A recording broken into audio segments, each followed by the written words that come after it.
Welcome back ناظرین. بڑا اہم بڑا ہسٹورک جو فیصلہ ہوا اس پہ بات کر رہے ہیں. فضل چودھری صاحب یہ بتائیے گا, ہم یہی بات کہ جو سب سے اہم اس وقت چیز سامنے آئی ہے وہ یہ کہ فوج نے اور چیف آف ڈیفنس فورسز کی کمانڈ کے انڈر یہ بڑا کلیئرلی جو سامنے اس کو اختتام پذیر کیا ہے اور وہ obviously کورٹ مارشل ہوا ہے, وہ یہ کہ جی سیاست میں مداخلت از ان ایکسیپٹیبل امانگسٹ ادر تھنگس. تو آپ کیا سمجھتے ہیں کہ ایک تو آپ کے لیڈر ہیں نواز شریف صاحب, وہ کہتے رہے کہ اس میں آرمی چیف جو ہیں اس وقت جنرل باجوہ, ان کا بھی بنتا ہے, ان کا بھی سوال جواب کرنا بنتا ہے. اور دوسرا جو ہم سوال اٹھا رہے ہیں وہ یہ کہ آیا آئی ایس آئی کے اندر جو پولیٹیکل ونگ ہے, اگر اتنی سخت سزا دی گئی ہے پولیٹیکل انوالومنٹ کی وجہ سے, تو کیا یہ سوال جائز بنتا ہے کہ جی آئی ایس آئی میں پولیٹیکل ونگ بند کیا جائے؟ منسٹر صاحب جی بہت شکریہ. جی سب سے پہلے آپ نے پروگرام میں دعوت دی. دیکھیے گزارش یہ ہے کہ جو ٹرائل ہوا ہے جنرل فیض کا, وہ جن الزامات کے تحت ہوا ہے وہ بڑے واضح ہیں جی. وہ یہ ہیں کہ ان کی ایک ریاستی پوزیشن تھی ڈی جی سی اور آئی ایس آئی جی, اس کا انہوں نے ناجائز استعمال کیا, غیر آئینی اور اپنے اختیارات سے تجاوز کیا. یہ الزامات تھے اور جو ایک شخص کو نقصان پہنچانے کے حوالے سے ہے وہ تھوڑا سا پالیٹکس سے الگ ایک معاملہ ہے. ٹھیک. لیکن جو آپ کا ادارہ جس کے آپ یہ کہیں کہ ایک بہت ہی حساس اور بڑی ایک پاورفل پوزیشن, اس پہ آپ فائز ہیں اور آپ اپنے ان اختیارات کا جن کی ایک جورسڈکشن ہے اس سے ہٹ کے استعمال کرتے ہیں, تو اس میں تو پھر جو قانون حرکت میں آیا ہے. جنرل فیض جب اقتدار میں تھے تو کوئی یہ سوچ بھی نہیں سکتا تھا کہ جو یہ اقدامات کر رہے ہیں ان کے خلاف آئین اور قانون بھی حرکت میں آئے گا. جی بالکل. لیکن موجودہ جو فوجی قیادت ہے وہ میں سمجھتا ہوں کہ لائق تحسین ہے کہ انہوں نے اس ٹرائل کو, جو کہ 15 ماہ کی مدت پہ مشتمل تھا اور جس میں جو وکیل صفائی تھے وہ بھی جنرل فیض کی اپنی چوائس کے اور مرضی کے تھے, تو لہذا کوئی یہ نہیں کہہ سکتا کہ انہیں صفائی کا موقع نہیں دیا گیا یا اجرت میں فیصلہ کیا گیا ہے. تو اس کے تحت یہ سارا ٹرائل ہوا ہے. آپ کا جو سوال تھا تھوڑا سا یہ بیان کرنا ضروری تھا جو میں نے آپ کے پروگرام میں بیان کیا ہے, وہ یہ ہے کہ اس 15 ماہ کے ٹرائل میں اگر جنرل فیض کے علاوہ کوئی اور شخصیت جن کا آپ بھی نام لے رہے ہیں ان کی کوئی عملداری ہوتی, وہ داخلت ہوتی, تو یقیناً وہ بھی ریکارڈ کے اوپر آتی. اب تک کے جو معاملات ہیں اس میں وہ سارے الزامات وہ جنرل فیض کی ذات سے متعلق ہیں اور انہی کے مطابق انہیں سزا دی گئی ہے 14 سال کی قید بامشقت. یہ کسی بھی, میں آج بھی کہہ چکا ہوں یہ بات میڈیا پہ, یہ کسی جماعت کی یا گورنمنٹ کی کسی کی اس میں کوئی فتح شکست والی بات ہے ہی نہیں. یہ صرف پاکستان کے آئین کی فتح ہے, رول آف لا کی فتح ہے. اور جو اس کا پارٹ 2 ہے اس ججمنٹ کا وہ یہ ہے کہ, اور جو بھی پریس ریلیز بھی آئی ہے آئی ایس پی آر کی ڈی جی صاحب کی طرف سے, اس میں یہ ہے کہ جو سہولت کار, مطلب اس کا مفہوم یہ ہے کہ جو لوگ اس میں سہولت کار رہے ہیں, جو بینیفیشری رہے ہیں, جن کے جو پولیٹیکل انسٹیبلٹی جنہوں نے جنرل فیض کی ان پولیٹیکل انجینئرنگ کے نتیجے میں جو بینیفیشری رہے ہیں, وہ آپ یہ کہیں کہ ٹربولنس جو ہے پاکستان کی سیاست میں آج بھی محسوس ہو رہی ہے. وہ عدم استحکام اور اس کے ریپلز آج بھی پاکستان کی سیاست میں محسوس ہو رہے ہیں. تو وہ سیکنڈ فیز میں چیزیں آئیں گی. ابھی یہ جو اس وقت بڑا انجوائے کرتے رہے ہیں, دوسری جماعتیں پینلائز ہو رہی ہیں اور ملک کا الیکٹڈ پرائم منسٹر جو ہے وہ ڈسکوالیفائی ہو رہا ہے اور یہ جو ہے اسے خوشی کی شادیانے بجاتے رہے ہیں, تو وہ فیز 2 ہے, ابھی آ رہا ہے. ناظرین ویل کنٹینیو دی ڈسکشن اس بریک کے بعد. Stay with us. Welcome back ناظرین. بڑا اہم بڑا ہسٹورک جو فیصلہ ہوا اس پہ بات کر رہے ہیں. اچھا, تو یہ جو آپ نے فرمایا, میں یہ صحیح سمجھوں کہ آپ نے کہا کہ جو ابھی تک انکوائری ہوئی ہے اس میں جنرل فیض کے علاوہ اور کسی کا ذکر نہیں ہوا, آپ نے یہ فرمایا. پھر ابھی آپ نے کہا کہ فیز 2 آنے والا ہے, کیونکہ آپ جو کہہ رہے ہیں نا کہ جس نے فائدہ اٹھایا اور جس نے ایک الیکٹڈ پرائم منسٹر کو نکالا, تو ہم نے تو سنا ہے, ہم تو بیٹھے ہوتے تھے وہاں جب یہ بتایا گیا تھا, بریفنگ دی گئی تھی فرام دا ٹاپ مین کہ جی وہ نواز شریف صاحب بھی کرپٹ ہے اور یہ بھی کرپٹ ہے اور آپ لوگ سپریم کورٹ کے پیچھے کھڑے ہوں. تو کہنے کا مقصد یہ ہے کہ ایک آپ یہ تو مانیں گے کہ چین آف کمانڈ میں ایک ذمہ داری اوپر کی بھی ہے؟ دیکھیے بات یہ ہے کہ بینگ ڈی جی آئی ایس آئی کتنے جنرل فیض انڈیپینڈنٹ تھے اور وہ اپنے اختیارات کا ذاتی حیثیت میں کس طرح تجاوز کرتے رہے ہیں، یہ فوج کا اپنا ایک انٹرنل میٹر ہے. ٹھیک، اس کے اوپر کوئی پولیٹیکل کمنٹس جو ہیں وہ بنتے نہیں ہیں. ٹھیک ہے، فیئر انف. ٹھیک ہے، you don't want to comment. نہیں ڈونٹ وانٹ نہیں، آئی کین ناٹ. اس کی وجہ یہ ہے کہ دیکھیں جو فیلڈ جنرل کورٹ مارشل نے جو فیصلہ کیا ہے یہ چیزیں ظاہر ان کے سامنے بھی آئی ہوں گی. جی، اب اس میں جو جنرل فیض کا ذاتی کردار رہا ہے، اپنا آئینی جو ان کے پاس اختیار تھا، ٹھیک، اسے جو انہوں نے پولیٹیکل انجینئرنگ کے لیے استعمال ہوا ہے، بات اس کے اوپر ہو رہی ہے، سزا اس کے اوپر آ رہی ہے.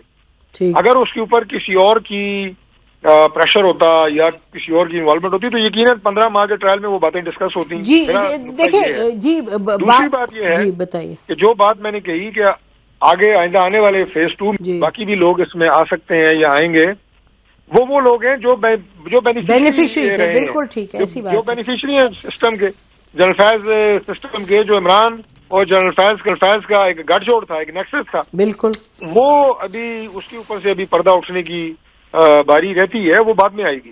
جی گٹھ جوڑ تو ان کا بھی تھا، اوروں کا بھی تھا. مجھے یہ بتائیے جو دوسرا سوال ہم نے کیا کہ آئی ایس آئی میں دیکھیے آپ ایک بات درست ہے کہ انٹرنل ہے to the army, but army جو ٹاپ کمانڈ ہے فیلڈ مارشل نے یہ مناسب سمجھا کہ جو چیز ہے اس کو سامنے لے کے آئیں، کیونکہ اس کا تعلق سیاست سے بھی ہے، سیاست دانوں سے بھی ہے، پورے ملک سے ہے، تو it has been brought out publicly. تو اسی وجہ سے ہم نے پوچھا کہ یہ جس ادارے میں رہ کے جہاں سے اتنی گڑبڑ ہوئی، اور درست بات ہے کہ ایک فائدہ کسی کو دیا سیاستدان کو، ایک سیاستدان جو الیکٹڈ تھا اس کو کوٹ چوٹ کی طرف سے آگے پیچھے کر کے ان کو نکال دیا. تو اس صورت میں ایک پولیٹیکل ونگ تو ہے جس کی بات ابھی بھی کی جا رہی تھی. ابھی ہم نے جو چلائے سورٹس کے، انہوں نے کہا جی وہ چلے جاتے تھے اور جج کو کہتے تھے آپ یہ کریں وہ کریں. تو پولیٹیکل جو ایکٹیویٹیز ہیں، جو ونگ ہے، تو اس کے حوالے سے تو جائز سوال آپ نے سنا ہے کتنی مرتبہ اٹھایا گیا کہ پاکستان میں کہ جی پولیٹیکل ونگ ہونا چاہیے یا نہیں. تو ایز این الیکٹڈ پرسن یا as somebody who's in the cabinet آپ سے سوال بنتا تو ہے کہ آپ کا اوپینین کیا اس میں ہے؟ دیکھیے میں عرض کر دیتا ہوں جی، بڑی پرائرٹی سے آپ نے سوال کیا ہے. پولیٹیکل ونگ کا سوال آپ نے دوسری دفعہ پوچھا ہے. دیکھیے فوج اور جو ہمارے انٹیلیجنس کا ادارہ ہے اس کے حوالے سے دو باتیں تو بہت واضح ہیں. ٹھیک. اور مارکا حق نے تو یہ بات اب ثابت کر دیا ہے کہ پاکستان کی جو فوج ہے وہ دنیا کی مانی ہوئی پروفیشنلزم کے حوالے سے اور بے شک جو صلاحیت ہے اس کے حوالے سے ایک ٹاپ رینکنگ آرمی ہے. اور ہماری ایئر فورس جو ہے وہ بھی اپنی بہترین ایک پروفیشنل ہماری فورس ہے الحمدللہ. اس کے ساتھ جو ہماری انٹیلیجنس کا ادارہ آئی ایس آئی وہ بھی دنیا کی ٹاپ رینکنگ انٹیلیجنس میں سے ایک ہے، اس میں کوئی برائی نہیں. اب انٹیلیجنس کی اور فوج پاکستان کی دو ہی ذمہ داری ہوتی ہے، ویسے تو کئی ہیں لیکن چلیں اگر دو براڈر اسپیکٹس میں کر دیں، external security and internal security بھی ان کی ذمہ داری ہے کہ اس کی حفاظت کریں، اس کے اوپر نظر رکھیں، اس کے اوپر اقدامات کریں کہ جی ٹیررزم ہو، یہ وہ سب ٹیررزم سب کچھ آپ کو پتہ ہے اس میں وہ آ رہے ہیں اور بڑی بہادری کی اور بے جگری کر رہے ہیں، شہادتیں دے رہے ہیں، سب کو آپ کو پتہ ہے. انٹرنل سیکورٹی جو ہے وہ بھی اس پہ نظر رکھنا، یہ بھی میں سمجھتا ہوں کہ ان کے جو ذمہ داریاں ان میں سے ایک ہے. تو اگر تو پولیٹیکل ونگ جو ہے وہ اس حد تک ہے کہ ملک کی جو داخلی سلامتی ہے، استحکام ہے، ملک کے اندر جو اس وقت سازشیں بیرون ممالک کر رہے ہیں، یہاں سے کلبھوشن جیسے جو انڈیا کے ایجنٹ بالکل ایبسلیوٹلی بالکل، اور وہ فوج کی ذمہ داری ہے جی. لیکن پولیٹیشینز کو نکالنا اور لانا تو نہیں ہے جی. انڈیا نے آج تک جو ہے وہ پاکستان کو تسلیم نہیں کیا اور آج تک ان کے خلاف سازشیں انڈیا کری جا رہا ہے. سر بالکل ٹھیک ہے، سر بالکل ٹھیک فرمائے. لیکن یہ چیزیں جو پولیٹیکل ونگ کی اگر آپ بات کر رہی ہیں تو they are linked with the political and internal security. لیکن جو جنرل فیض کا کردار رہا ہے وہ جو ان کا ایک آئینی کردار تھا، جو آپ نے کہا کہ جا کے آپ جو شوکت صدیقی صاحب ہیں انہیں گھر میں جا کے کہنا کہ نواز شریف کی ضمانت ہے اور ضمانت نہیں ہونے دینی، یہ وہ اختیارات سے تجاوز ہے، یہ وہ الزامات ہیں جن کے تحت انہیں سزا ہوئی ہے. جی اس کی گنجائش نہیں ہونی چاہیے. اس کی حد تک تو میں آپ سے اتفاق کرتا ہوں. بالکل ٹھیک ہے جی. ناظرین ویل کنٹینیو دا ڈسکشن اس بریک کے بعد. اسٹے ود اس.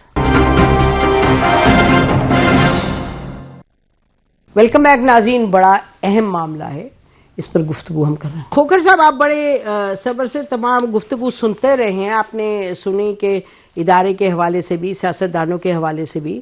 تو اب یہ معاملہ جو ہے اس پہ ایک تو یہ بتائیے نا کہ وہ کہہ رہے جی اپیل ہم کریں گے. اپیل کے بارے میں ناظرین کو بتائیے گا. بسم اللہ الرحمن الرحیم. آپ کا شکریہ. بڑی ڈیٹیل سے جو ہے وہ میرے جو دوست وہ باتیں کر رہے تھے.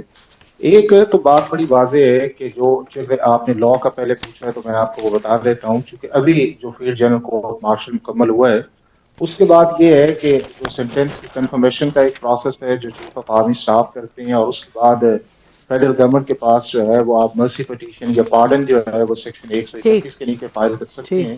اور اس کے بعد سیکشن 133B جو ہے جس کے اندر جا کے جو کانوکٹ ہے وہ ایک اپیل بھی جو ہے وہ فائل کر سکتا ہے.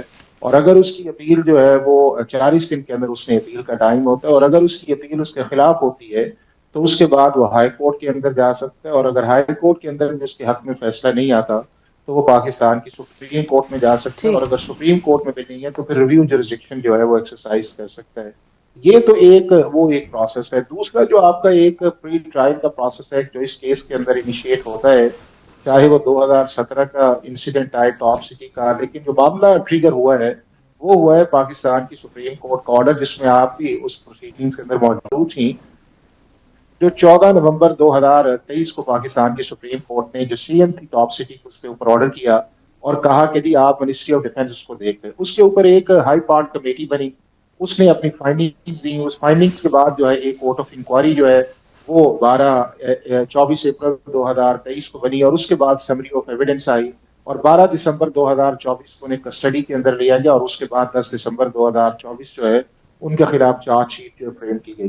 لیکن بنیادی طور پہ میرا خیال ہے کہ اس پولیٹیکل سینیریو کے اندر چیزوں کو بہت مکس کیا جا رہا ہے. جنرل فیض کے خلاف جو کورٹ مارشل ہوا ہے، ایک تو وہ ہے کہ جو پیورلی ٹاپ سٹی جو آپ کا کیس ہے اس کے اندر انہوں نے مس یوز آف اتھارٹی کہی، اور دوسرا کیس وہ ہے کہ جو 27 نومبر 2022 کو جب وہ ریٹائرڈ ہوئے ہیں، اس سے لے کے 12 آپ کی جو اگست 2024 جو ہے جب اریسٹ ہوئے ہیں، اس پروسیس کے اندر جو انہوں نے پولیٹیکل ایکٹیویٹی کی ہے یا جو پولیٹیکل فیسیلیٹیشن کی ہے یا پولیٹیکل انوالومنٹ کے اندر وہ رہے ہیں، اور اس کا کوئی کانسیکوینس جو ہے وہ میچ صورت کے اندر نکلتا، تو یہ سارے کا سارا کورٹ مارشل جو اس کا ہے اب چیزوں کو ڈریگ کر کے لے کے جایا جا رہا ہے کہ چاہے ان کے DGC کا دور تھا یا DGI کا دور تھا کہ جس کے اندر پولیٹیکل انٹرفیرنس کی بات ہو رہی، نہ یہ چارج تھا نہ اس چارج پہ سزا ہوئی ہے. سزا جس چیز پہ ہوئی ہے وہ یہ ہے کہ آپ نے جو سیکشن 26B ہے جو پاکستان آرمی ایکٹ کا یہ کہتا ہے کہ اگر آپ ریٹائرڈ ہو گئے ہیں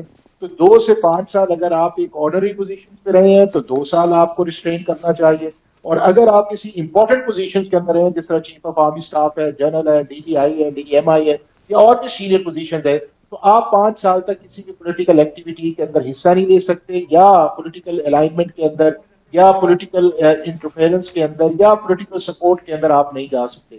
اب یہ جو انہوں نے کام کیا وہ 26B کے اندر آیا، اور میں یہ سمجھتا ہوں کہ یہ جو ایویڈنس آئی ہوگی اس کے پولیٹیکل ایکٹیویٹی کی وہ انہیں کنفرنٹ بھی کی گئی ہوگی، اس کے اوپر انہوں نے کراس ایگزامن بھی کیا ہوگا، اور اسی کے بعد جو چارج جو فریم ہوا ہے یہ کوئی اسپیکولیشنز کے اوپر یا ہائپوتھیٹیکل کے اوپر یہ آیا نہیں. اچھا جی ایک سیکنڈ جی، ریٹائرمنٹ کے اوپر آپ نے بڑی اچھی طریقے سے بیان کیا، لیکن یہ تو ذرا سمجھ سے باہر ہے، کیونکہ وین ہی واز ان ایک اپنی آفیشیل پوزیشن میں تھے تو انہوں نے کیا کیا نہیں کیا. مجھے بتائیں کہ جب پرائم منسٹر وہ تھے عمران خان اور یہ تھے ISI کے چیف اور جنرل باجوہ تھے آرمی چیف، تو وہاں تو ادھم مچا ہوا تھا، اتنا کچھ آپ کو بھی پتا ہے، مجھے بھی پتا ہے، اور نواز شریف صاحب کو بھی پتا ہے، اور ہر ایک کو پتا ہے، اور ہر ایک اس وقت شکایت کر رہا تھا.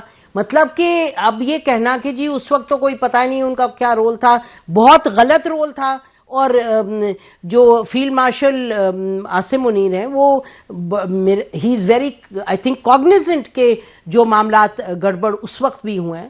تو میرا خیال ہے کہ آپ جی مجھے صرف ایک منٹ دیکھیں، چیز یہ ہے کہ میں آپ کو اس لیگل پرسپیکٹو کے بارے میں بتا رہا ہوں جی کہ جو اس وقت فی جنرل کورٹ مارشل کے بعد کی سچویشن ہے، جن چیزوں کی طرف آپ نے اشارہ کیا ہے، اب اس کے اندر یہ ہے کہ جو آپ کی بات آپ نے کی ہے اس کے اندر بالکل ویٹ ہے کہ انہوں نے ایز اے ڈی جی سی کے طور دیکھیں نا، اس میں تو دو شک نہیں ہے کہ جنرل فیض کی اگر آپ پرسنالٹی کو انالیسس کریں تو ایک تو اوور ایمبیشیس تھے، ایک ان کا اوور ایکسپوجر تھا، اور دوسرا یہ ہے کہ بہت سارے میٹرز کے اندر تھے وہ کری سے نکل کے گئے. مثلا آپ یہ دیکھیں کہ تحریک لبیک کا آیا ایز اے ڈی جی سی جو ہے سگنیچر کرنا اس ایگریمنٹ کے اوپر جو ہے وہ انفورسیبل ہے جو انہوں نے کام کیا. کابل کا آپ نے ذکر کیا، آج بھی جو ہے وہ امریکن کے بہت سارے لوگ ہمارے پیچھے پڑے ہوئے ہیں کہ کس طرح انہوں نے وہاں پہ جا کے اپنے آپ کو ایکسپوز کیا.